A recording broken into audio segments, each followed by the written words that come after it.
Amén, amén. ¿Se fijaron? Ah, sí. Tenemos otro también, de otro color. Ahí está, ¿cómo se llama? El trabajo de la Carito, ¿m?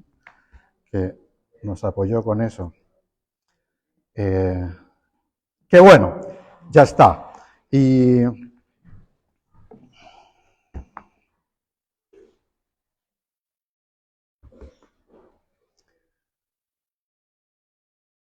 smartphone, este es el telefonito que ya creo que todos tenemos. En Chile creo que es dos por cada persona, según estadística. Sí, de a dos. Claro, lo que pasa es que yo tengo uno, pero otro tiene tres, entonces ahí es en términos estadísticos. Y, y ha sido motivo de discusión de expertos, sobre todo a qué edad pasárselo a los niños. Y bueno, ya discuten ahí que parece que a los 14 años recién esto, que tratar de sacarlo de las aulas de clase y todo aquello. Hoy día leía que incluso, bueno, además de que los niños se están colocando cada vez más irritables ya por este uso, leía un reportaje, un estudio acerca de que nuestros pequeños están quedando miopes después de 20 años. De esto están recién saliendo estos estudios porque están siempre muy cerca de pantalla, de cualquier pantalla en realidad. Entonces, algunos oftalmólogos están diciendo que está afectando ya la visión también. Pero yo no quiero hablarles del aparato en sí, sino quiero hablar de que que es un instrumento que puede ser usado para bien o para mal, dependiendo de quién lo tenga, ¿cierto? En qué momento debe ser usado. Sirve de mucho y le dice, bueno, si no le doy esto a mi hijo va a quedar atrás respecto de todo el resto y toda la discusión. Pero este aparato ha causado un revuelo a nivel nacional sorprendente, porque hoy día, hasta el día de hoy, cuando escucharon, bueno, sí, sin duda, el caso audio. Por Dios, ¿cierto? Todo el mundo y se liberaron, y todavía falta aún, porque se liberaron algunos WhatsApp, ¿cierto? Algunos mensajes, y el último referido al caso de la ministra Vivanco, ¿cierto? Entonces uno comienza a ver cómo las instituciones comienzan a perder el prestigio, la confianza de nosotros los chilenos, con todo aquello que ha salido. Y dentro de un rato yo quiero hablar y mencionar eso, si es que el cristianismo y la Biblia tiene algo que decir al respecto del comportamiento de las personas y en particular de aquellos que están puestos como líderes en nuestro país o pertenecen a algún poder del Estado. Y hoy vamos a tener nuestra sexta clase de las lecciones, de siete lecciones de la vida. Esta es la sexta que tendremos basado en el libro de Santiago, en el capítulo número 3, verso 17. Ya hemos pasado por varios de esos conceptos, que la fe en primer lugar es pura, pacificadora, considerada, dispuesta a ceder, llena de misericordia y de buenos frutos. La usamos ahí juntitas. ¿Ya? Y hoy vamos a ver sin doblez, aun cuando yo puse la traducción sin doblez, porque sería una de las traducciones que viene del literal, de la palabra adiácritos, que está allí escrita, adiácritos, pero si usted ve su Biblia, en la Biblia Reina Valera actualizada, por ejemplo, de 2015, aquí no coloca sin doblez, sino que coloca la palabra, ¿la tienen? O la que dice la NBI, imparcial, ¿ya? Imparcial, ¿ya? O sin parcialidad, dicen algunos. Y para nosotros, entiendo yo, el ser imparcial podía llevarnos a una idea distinta a la que creo yo que deberíamos enfocar, o por lo menos como pretendo entregar esta lección, ¿ya? La sexta lección, porque cuando alguien habla de la imparcialidad, claro, tiene sentido en el efecto de que nosotros como cristianos deberíamos claramente no estar sujetos a vicisitudes de nuestras opiniones, de un día sí o un día no, o no ser consecuentes respecto a nuestra vida a la opinión que tenemos con los demás. Entonces, cuando me voy a la palabra adiácritos, que quiere decir precisamente imparcial o sin parcialidad, pero también la utilizaré hoy día como sin doblez. Es decir, está relacionado absolutamente sin parcialidad, pero sin doblez. Y eso es lo que la palabra original enseña y nos dice. Este es un término griego que habla de eso, de sin parcialidad, ¿ya? En el contexto teológico, esta palabra lo que hace es rechazar todo tipo de hipocresía. No, es una virtud, ¿cierto? Es una que no le gusta, que no comparte nada que tenga que ver con la hipocresía, sino que esta virtud tiene que ver con la sinceridad, tiene que ver con la transparencia, tiene que ver con ello, ¿no? Y la importancia que tiene la sinceridad, la importancia que tiene la transparencia en la vida cristiana, yo creo que no podríamos nosotros decir lo suficiente como para decir lo importante que es absolutamente ello. No obstante, esta sinceridad, esta integridad, nosotros tenemos que ver que es más que la apariencia de las personas. No es tan solo parecer, siendo importante el parecer, porque alguien dice, no es tan solo ser, también hay que parecer. Sí, pero cuando alguien se preocupa solo de parecer sin ser, entonces no hay transparencia. Adiácritos es sin doblez, es decir, no puede ser alguien que tenga solo meras apariencias. Y en un mundo de imparcialidades, que es el que nosotros vivimos, es rara esto.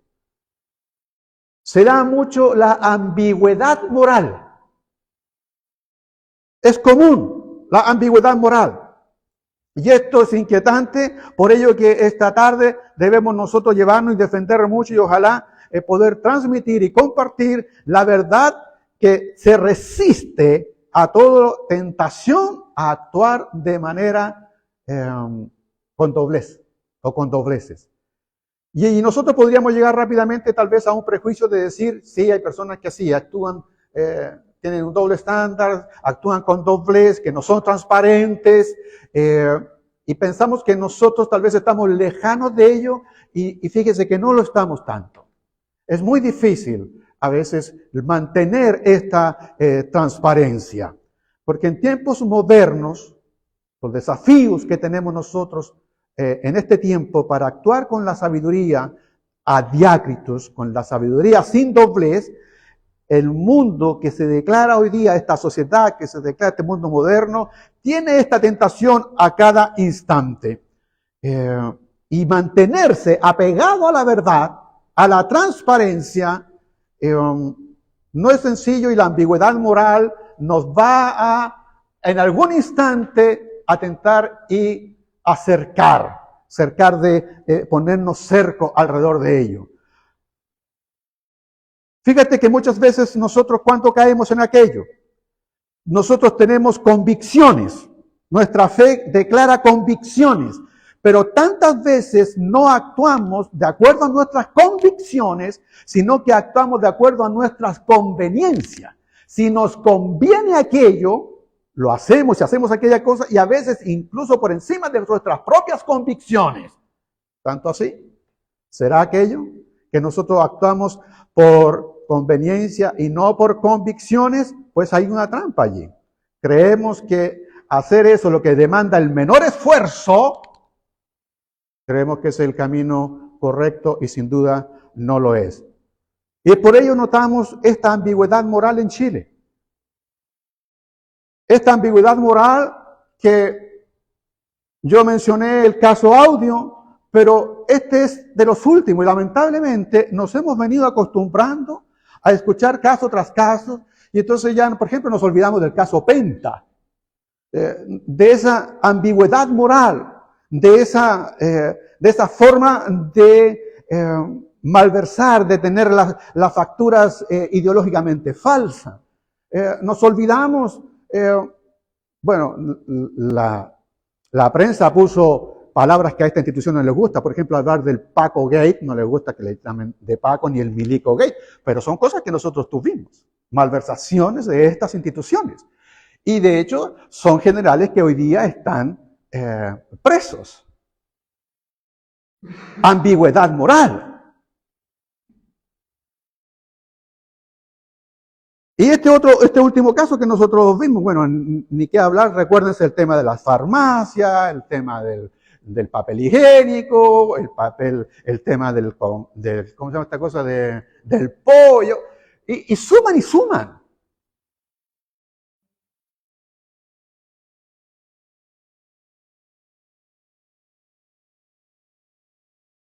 Se nombra un ministro o una ministra de justicia que hoy día hace que nosotros, no tan solo afectan a ellos, sino, miren, esto afecta a la nación, nos afecta como país, porque nosotros como ciudadanos, ¿qué confianza tenemos en estas instituciones? Si hiciéramos una encuesta, ¿en qué institución confiamos? Antes confiábamos más en los bomberos, pero hoy día los bomberos hacen incendios. Entonces no está fácil, no está sencillo en esta ambigüedad moral, porque son figuras, personas, que en su ámbito de acción son muy respetables. Son llamados honorables. Entonces dañan la confianza de nosotros, del país, nuestra credibilidad de nuestros líderes en el país, en el sistema político y judicial, todos en su conjunto. La pregunta es si en nuestras filas de nuestras iglesias cristianas se da lo mismo. ¿Usted cree que en nuestro entorno cristiano, evangélico, también hay ambigüedades morales? A mí me da vergüenza, pero tengo que decir que sí. Que actúan no por convicción, sino por conveniencia. Se arreglan para tener la congregación y los templos más grandes.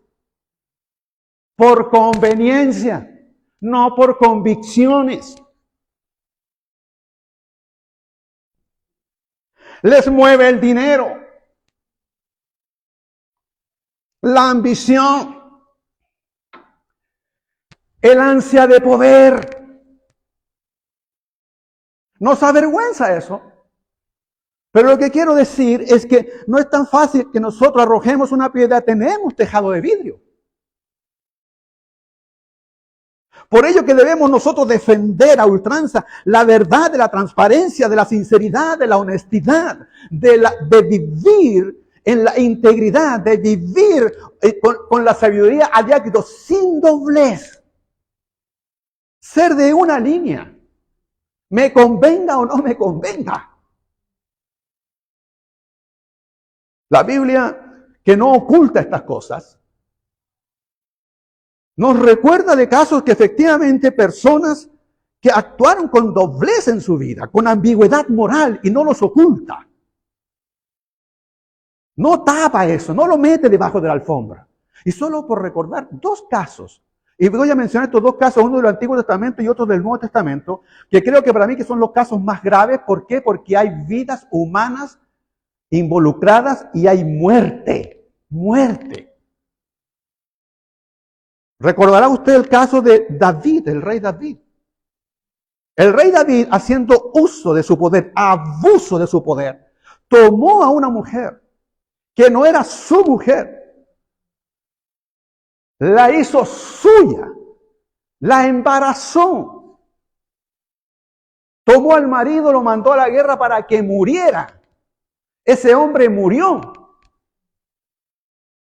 Eso es ambigüedad moral.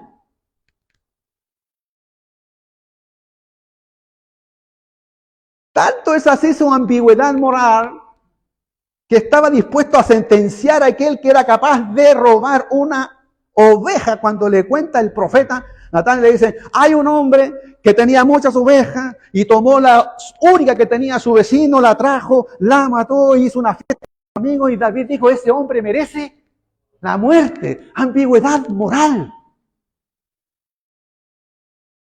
Él, el rey, el justo, el honorable. Pero qué terrible es cuando le dice, ese hombre eres tú.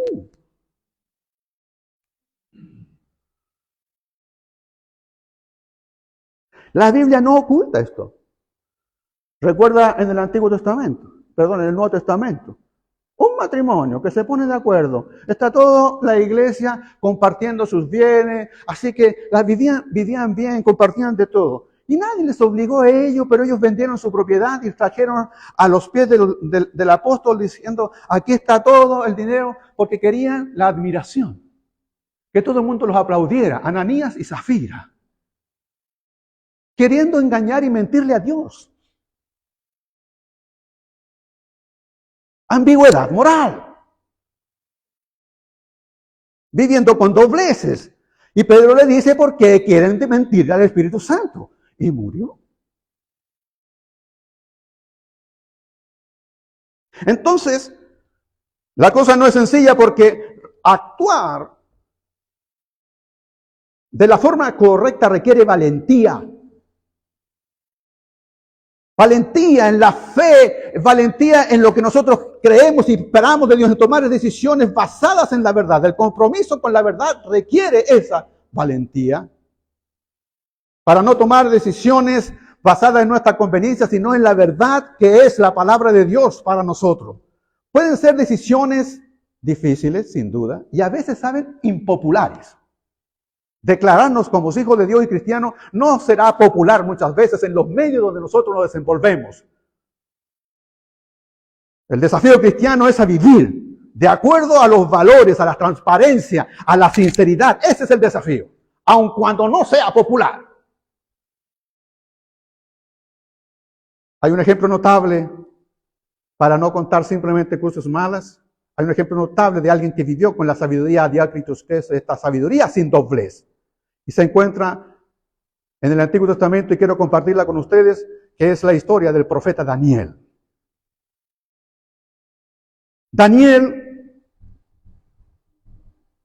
fue un joven llevado a un imperio, a un tipo de gobierno totalmente ajeno a su costumbre, a su enseñanza, y se lo llevan junto con todos los otros jóvenes, va y es llevado como esclavo. Pero Dios tuvo la gracia con este joven que ascendió a una posición de alta responsabilidad en el gobierno que tenía en ese rato alguien llamado el rey Darío. Y se empezó a mostrar con talentos de sabiduría, habilidades excepcionales, este joven Daniel. Y a pesar de que su entorno, por esto es bueno, me gusta este ejemplo, porque a pesar de que el entorno, porque es muy atingente en nuestro tiempo, a pesar de que su entorno era pagano, había presiones en la corte real hacia él para que actuara de manera distinta, diferente a lo cual eran sus principios, sus convicciones. Sin embargo, Daniel se mantuvo fiel. Se mantuvo fiel a sus convicciones, fiel a Dios. Este compromiso era inquebrantable para él respecto de la verdad y la integridad, de mantenerse íntegro. Y en un día, Darío nombra gobernadores, son sátrapas, gobernadores, 120, y puso a 3 encima de estos gobernadores, 3 especiales, superiores, y entre esos 3 estaba Daniel. Entonces ustedes pueden imaginarse a los otros que entre uno de los jefes, incluso se estimaba que ya Darío lo iba a poner como el gran hombre del reino. Lo que pueden sentir los demás es decir, ¿y este que llegó aquí como esclavo? Ahora va a ser el segundo, el más importante.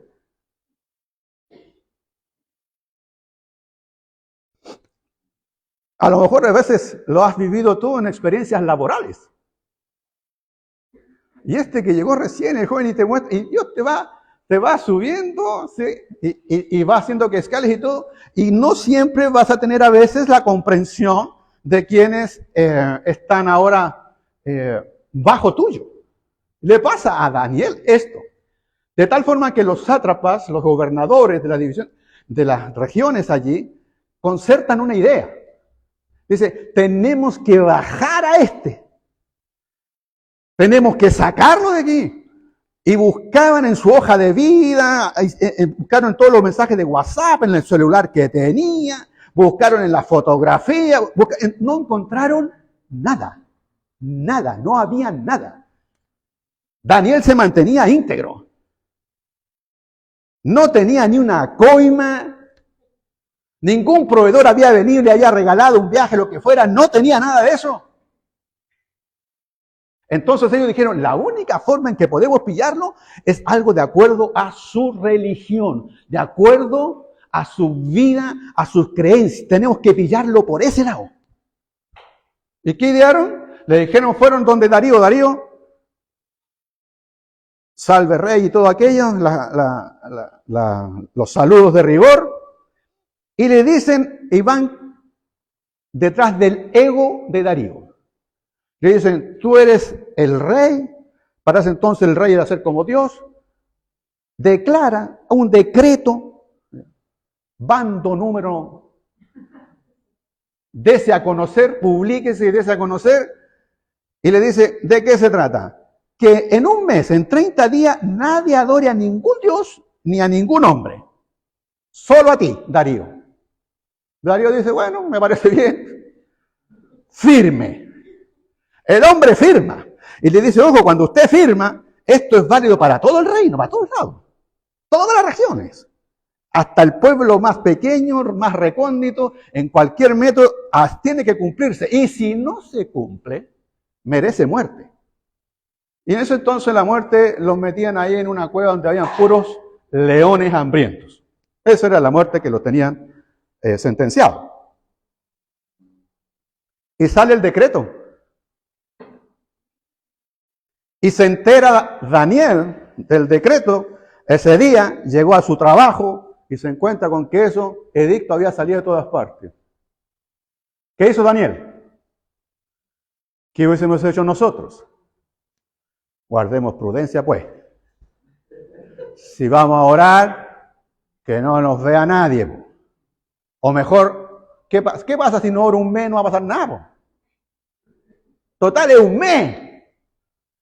El Señor va a entender. No oro un mes. Y si me dan ganas de orar, bueno, oro, no sé, escondido que nadie me vea. Él no cambió. Llegó a su casa e hizo lo que hacía todos los días. No hizo algo distinto. Eso que yo le mando, no es que haga algo distinto. No es que él diga, voy a ser contrarrevolucionario y voy a hacer esto. Él lo hacía siempre. Abrió su ventana, que su ventana apuntaba hacia Jerusalén, y oró 3 veces al día, como cantaba las canciones de los niños. 3 veces oraba Daniel en el día. Y ahí están los paparazzi, los sapos. Entonces, y fueron con el cuento donde Darío, ahí estamos, tu regalón.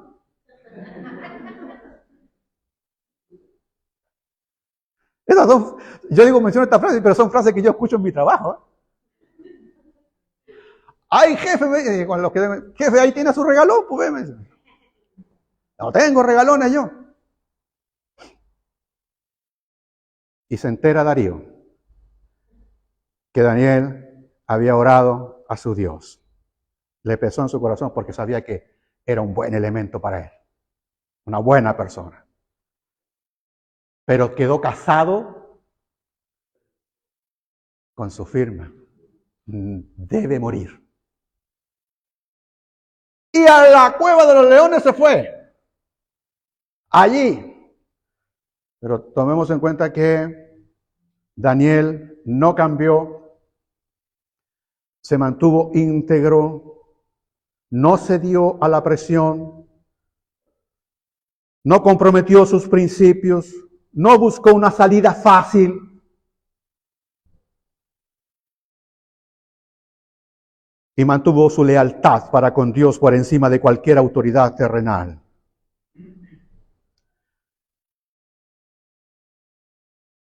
Cuando él está allí, lo echan a los leones. Eso era muerte segura. Esos animales habían destrozado a cuántos, todos hambriados. Oh, pero quiero que usted lea conmigo, vea que al día siguiente Darío no durmió en toda la noche. Darío no durmió preocupado de Daniel. Y temprano, apenas amaneció, fue allí, fue con su gente, con parte de su corte, me imagino yo. Y dice el verso 9, tan pronto como amaneció, se levantó y fue al foso de los leones. Darío, ya cerca, lleno de ansiedad, gritó: Daniel, siervo del Dios viviente, ¿pudo Dios, a quien sirves continuamente, salvarte de los leones? ¿Pudo Dios salvarte de los leones? Daniel, hijo del Dios viviente. No lo está diciendo Daniel, lo está diciendo alguien totalmente distinto, su jefe. Que viva el rey por siempre, contestó Daniel. Primero salió una voz. A lo mejor él se lo imaginó, dijo: allí está Daniel, debe que darle un pedazo de trozo, le habrán comido las piernas, le habrán comido las manos, algo le habrán mordido, que al país que esté falleciendo, está agonizando. No, miren lo que dice Daniel, dice: mi Dios envió a su ángel, quien cerró la boca a los leones, no me han hecho ningún daño, bendito sea Dios, amén. Porque Dios bien sabe que soy inocente. Dios sabe que soy inocente. Veamos cómo Dios interviene en esto.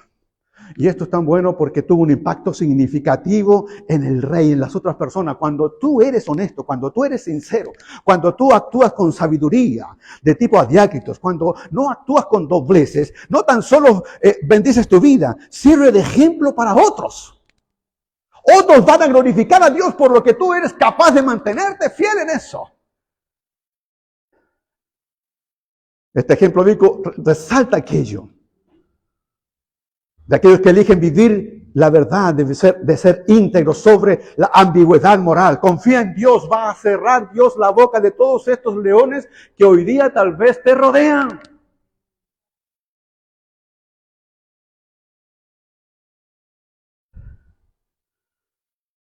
Se burlan de ti, ahí hay un león burlándose de ti.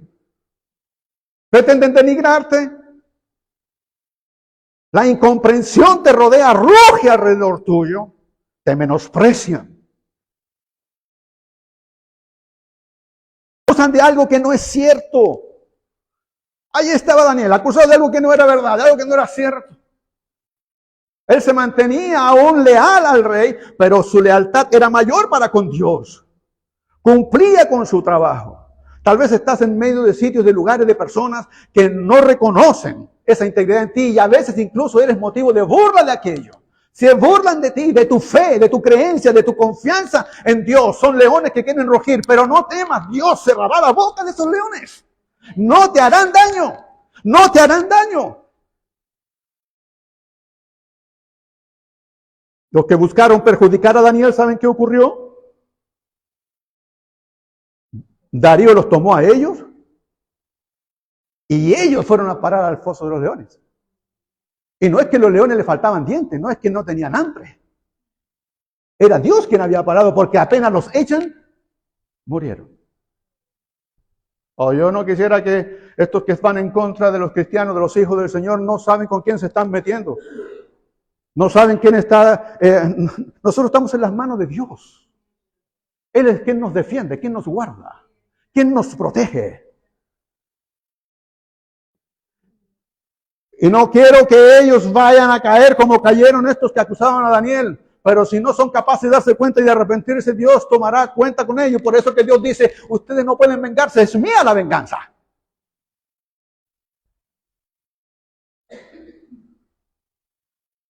Murieron ellos devorados por sus propias malas intenciones. ¿Se han dado cuenta que las personas caen en sus propias malas intenciones? ¿En sus propios malos deseos? Lo que desearon mal para ti, quedan atrapados en su propia red. Esos son sus leones. Quedan atrapados en sus propias redes. Caen en sus propias artimañas, caen en sus propios engaños, caen en sus propias maldades. Su maldad los consume. Su engaño es lo que los tira al suelo, no los deja incluso ponerse en pie. Esos son sus propios leones. La transparencia y la sinceridad fortalecen nuestra vida, nos fortalecen a nosotros como pueblo de Dios cuando optamos de vivir de esta forma sabia, adiácrito, sin parcialidad, sin doblez. No solo honramos a Dios, sino como Daniel, servimos de un ejemplo real y tangible para otros. Debemos seguir luchando contra la ambigüedad moral. Vale la pena. Es una lucha de todos los días. No creas que es solo de algún día en particular. Esto es todos los días, pero vale la pena hacerlo. Vale la pena. Mantener firmes en nuestra fe. Comprometidos con la verdad. Mantenernos firmes porque la historia de Daniel nos enseñó aquello. La invitación es a vivir de acuerdo con los valores de la transparencia, de la sinceridad, lo que refleja la sabiduría de Acritus, comprometer nuestra vida en aquello.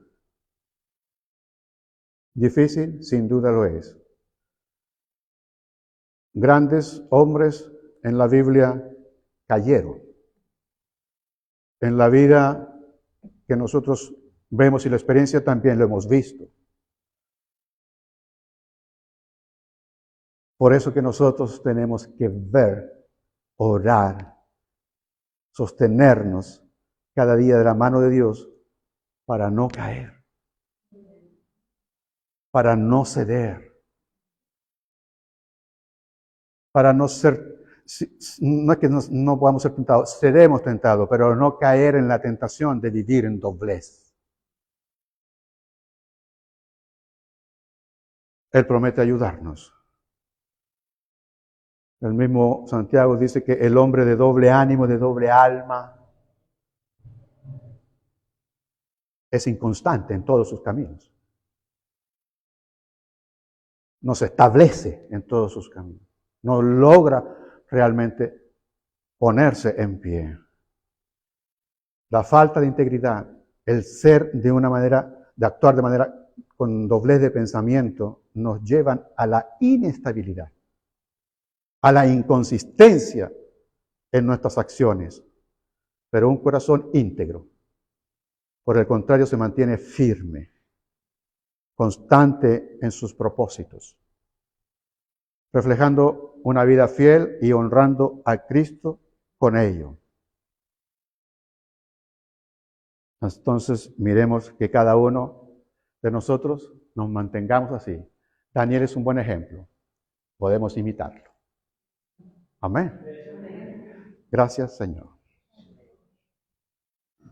Porque entendemos que no es sencillo, que no es fácil. Mantener nuestra integridad. Tal vez no sea popular. Habrán veces que incluso, como tenemos casos aquí en nuestra congregación, de que los han sacado de su trabajo precisamente por mantenerse fiel y firme a tu verdad. De ser honestos, sinceros.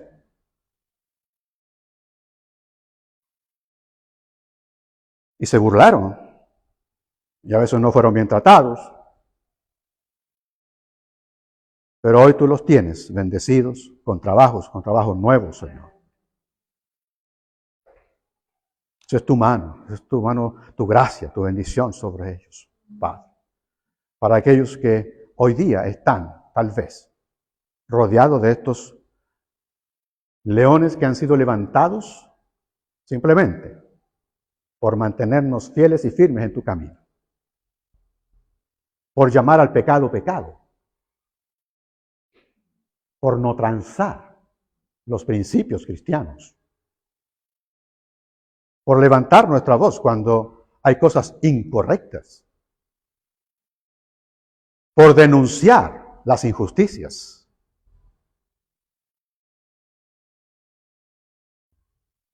Gracias por aquellos que no buscan la fama ni la popularidad. Buscan honrarte a ti. Danos la fuerza, el poder y la gracia para que cada boca de león tú la puedas cerrar, callar, Señor. En nombre de Jesús, fortalece a tus hijos, a tu iglesia, Señor. En todas las otras congregaciones, Señor, donde se predica tu palabra. Que sean hombres y mujeres honestos, Señor. Eres tú el Señor de la obra, eres tú el Señor de la iglesia, eres tú el que gobierna, eres tú, Señor. Tú. ¿A quién otro podríamos ir? Tiene tanta razón Pedro, ¿a quién otro podríamos ir, Señor? Pero hay hoy día, Señor ministro, que se han alejado de la palabra, Señor. Se han corrompido. Son tan iguales como esto que hemos escuchado ahora. Oh Padre eterno, ten misericordia de esos pueblos, Señor, de esas personas, para que sean rescatados. Bendigo a tus hijos, Padre, y a tus hijas en sus fuentes laborales, en sus climas laborales, en el trato con sus superiores, con sus subalternos. Hazlos sabios y entendidos, diligentes, eficientes, eficaces. Y que sean, oh Dios, prosperados, como solo tú lo sabes hacer. Ponlos en los lugares, Señor, oh Dios, de gracia. Y protégelos con tu manto, Señor, de bendición y seguridad. Para que puedan vivir una vida íntegra. Sabiduría a diáquitos, sin doblez, sin ambigüedad moral. Una vida, Señor, que sea sin parcialidad. Gracias, en nombre de Jesús. Amén.